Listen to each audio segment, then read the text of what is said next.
In the year 1532, the political landscape of Florence, Italy, was a treacherous ecosystem of backstabbing, shifting alliances, and ruthless power grabs. In the middle of this chaos, a diplomat and political philosopher named Niccolo Machiavelli wrote a manifesto intended for the ruling Medici family. The book was called The Prince. He didn't write about morality or ethics or the inherent goodness of humanity. He wrote a brutally pragmatic survival guide. He argued that to acquire and maintain absolute power, a leader must be entirely ruthless, deeply calculating, and above all, perfectly willing to deceive. He famously concluded it is much safer to be feared than loved. For centuries, The Prince was viewed as a scandalous political text, but 500 years later, modern clinical psychology realized that Machiavelli wasn't just writing a guide for kings, he was documenting a specific, incredibly dangerous psychological profile. Today, that philosophy isn't just history, it's a scientifically validated personality construct sitting right next to you in the boardroom, managing your department, or perhaps even sleeping in your bed. Welcome back to the Shadow in the Cubicle series. I'm Dr. Nick Kecker, and in this series we're forensically dissecting the dark tetrad of personality. In episode 1, we unmasked the dark core of human nature, an overview of the dark tetrad. In episode 2, we expose a grandiose narcissist, the loud, boastful self-promoter who destroys teams to feed their own ego. In this episode, we're looking at the most calculating, emotionally detached, and arguably the most successful predator in the corporate ecosystem.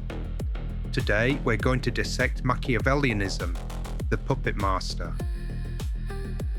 To spot a Machiavellian, you first have to understand what they're not. Unlike the grandiose narcissist, who acts out of a desperate, fragile need for attention, applause, and validation, the Machiavellian is entirely indifferent to your opinion of them.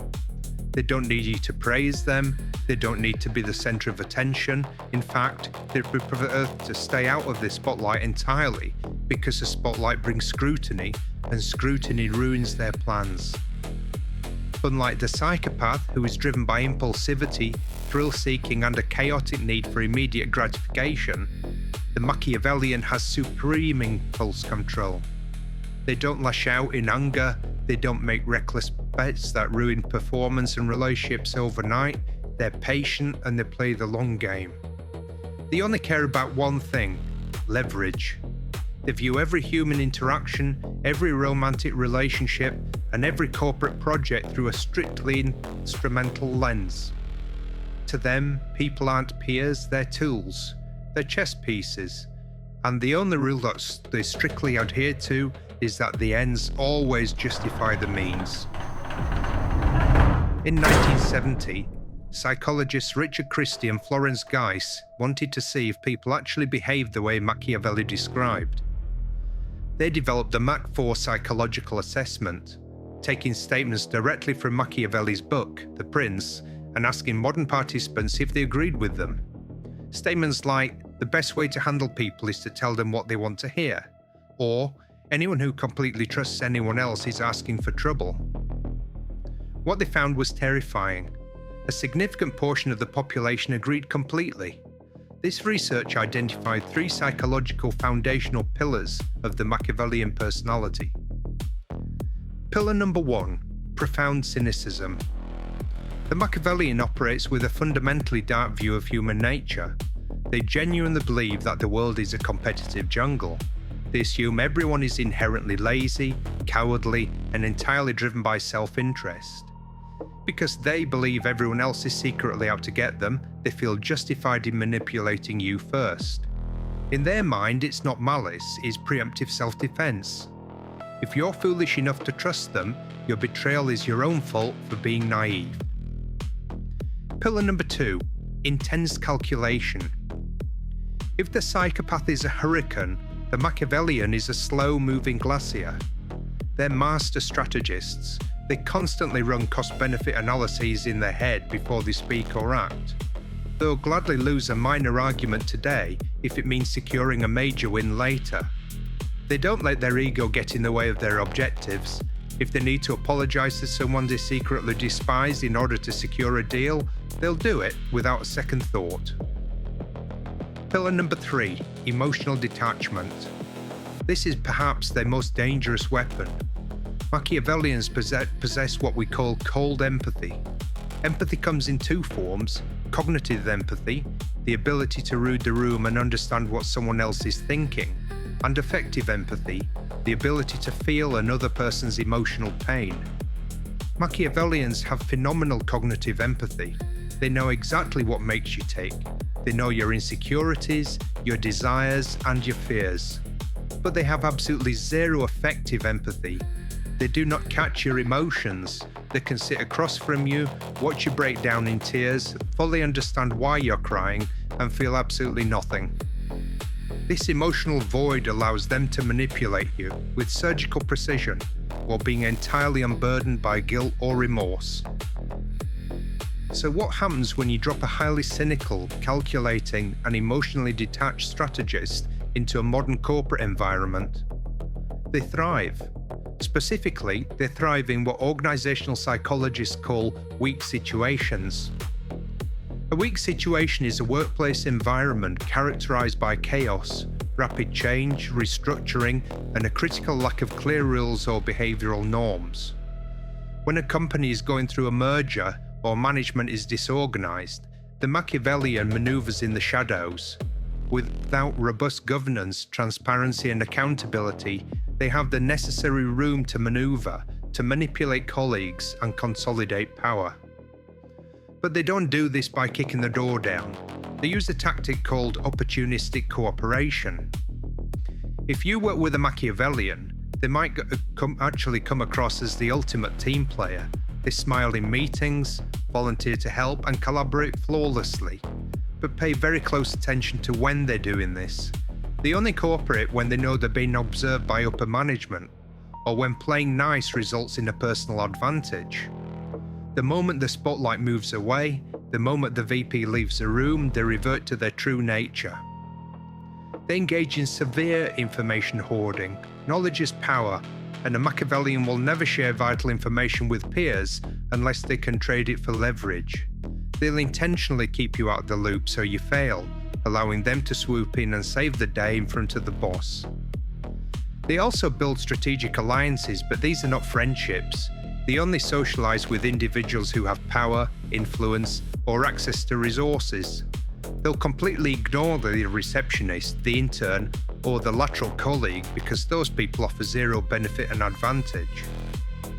And perhaps most destructively, when a Machiavellian becomes a manager, they reward blind loyalty over competence. A highly competent independent employee is a massive threat to their control. They don't want innovators, they want puppets. They'll systematically push out top performers and replace them with subservient yes-men who never question their authority. This eventually rots the team from the inside out. Let's look at a hypothetical practical scenario to see the Machiavellian in action. We'll call it the Phantom Saboteur. Imagine you're leading a high-stakes project. You have a colleague, let's call him Mike. Mike is a high Machiavellian. At the project kickoff, Mike is incredibly supportive. He offers to take over the communication with the external stakeholders to lighten your load. You agree, thinking he's being helpful.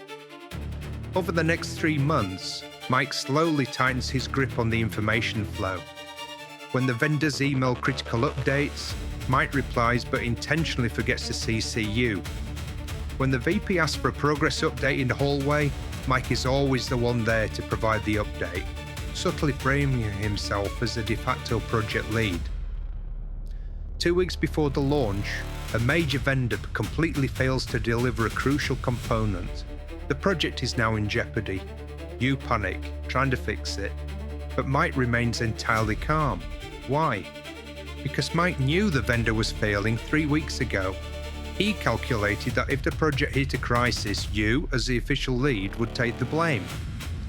When the inevitable disaster meeting is called with the executives, Mike speaks up in a calm, professional and supportive tone, he explains to the VP that he tried to warn you about the vendor issues, but you insisted on handling it your way. He then produces a meticulously documented trail of emails he curated specifically for this moment. That completely exonerates him and places the entire blame squarely on your shoulders.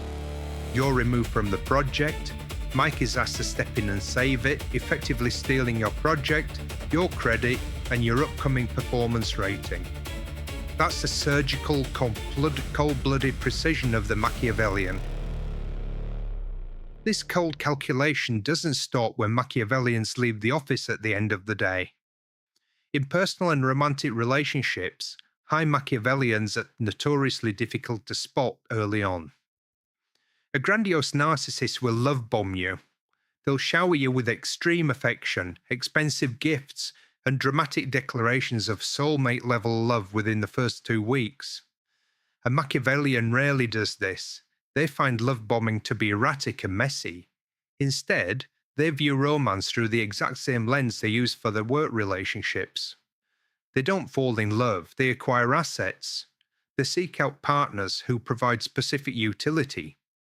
This could be financial stability, social status, domestic help, or simply a respectable trophy to enhance their public image. Once a relationship is established, they exhibit highly controlling behaviors, but it's incredibly subtle. They manipulate information and utilize gaslighting to slowly erode your perception of reality. They'll quietly orchestrate situations that isolate you from your support network, your family and friends, because once isolated, you're easier to control. They manufacture dependency, ensuring you have to rely on them financially or emotionally, trapping you in the relationship dynamic. And when the relationship no longer serves their purpose, when you've been drained of your resources or they find a better offer, the discard is breathtakingly cold. There's no dramatic, explosive fight like you see with a psychopath or a narcissist. It's a calculated, efficient ending. They'll have their exit strategy planned, their finances separated, and their new life orchestrated months before you even realize what's going on. So, how do you defend yourself? How do you mitigate the risks posed by a puppet master? Rule number 1, you can't out-manipulate a Machiavellian. Don't try to play their game. They've been practicing deception, emotional detachment, and strategic manipulation their entire lives. If you try to beat them at 4D chess, you'll lose, because you possess empathy and a conscience which they see as fatal weaknesses.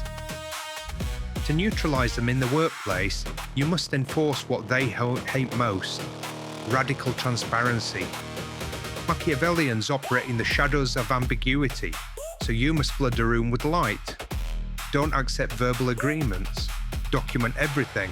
If you have a conversation in the hallway, send a follow-up email summarizing the discussion and CC relevant stakeholders. By establishing a permanent paper trail, you remove their ability to manipulate the narrative later. Rule number 2, enforce robust, downward accountability. 360-degree performance reviews are the kryptonite of the Dark Tetrad. Because Machiavellians are masters of managing up, traditional reviews from their boss will always be glowing. You must implement systems that collect anonymous feedback from peers and subordinates. This completely bypasses their upward charm offensive and exposes a toxic, manipulative environment they create below them. Rule number 3, if you're interviewing a candidate and suspect a Machiavellian trait, you must ask targeted questions about past failures. Since they're cynical and calculate every move, watch how they answer. Ask, tell me about a time a major project you managed failed. What was your role in that failure? A healthy professional will demonstrate introspection and accept responsibility. A Machiavellian will, in a subtle professional way, throw their former colleagues or the system under the bus to protect their pristine image. And finally, rule number 4, emotional disengagement. If you're forced to work with a high Machiavellian, co-parent, or have a romantic relationship with one, you must use the grey rock method. Machiavellians look for emotional leverage. If they see that their actions make you angry, anxious, or defensive, they'll use that information to manipulate you further. You must become as uninteresting, unresponsive, and emotionally flat as a grey rock. Give short, neutral answers. Show no emotional outbursts. Don't overshare personal details. When you provide zero emotional engagement, you starve them of leverage, and they'll eventually move on to an easier target. Machiavellianism is perhaps the most insidious of the dark tetrad traits because it's so subtle. Machiavellians don't want glory. They don't need your applause. They just want power. But by understanding their opportunistic nature, their deep cynicism, and their reliance on ambiguity and uncertainty, you can avoid becoming a chess piece on their board. You can take back control of your career, your relationships, and your psychological well-being. In the next episode, we're moving to the absolute apex predator of the corporate world. We're looking at psychopathy, the snakes in suits. We'll expose the illusion of the successful corporate psychopath, why HR departments are scientifically rigged to hire them, and the devastating contagion effect they unleash on entire organizations. Make sure you subscribe to the Psychology Guy so you don't miss it. Take the free Dark Tetrad assessment linked in the description below to understand your own personality baselines. Above all, protect your peace of mind, enforce your boundaries, and remember, watch the shadows. I'll see you in the next episode.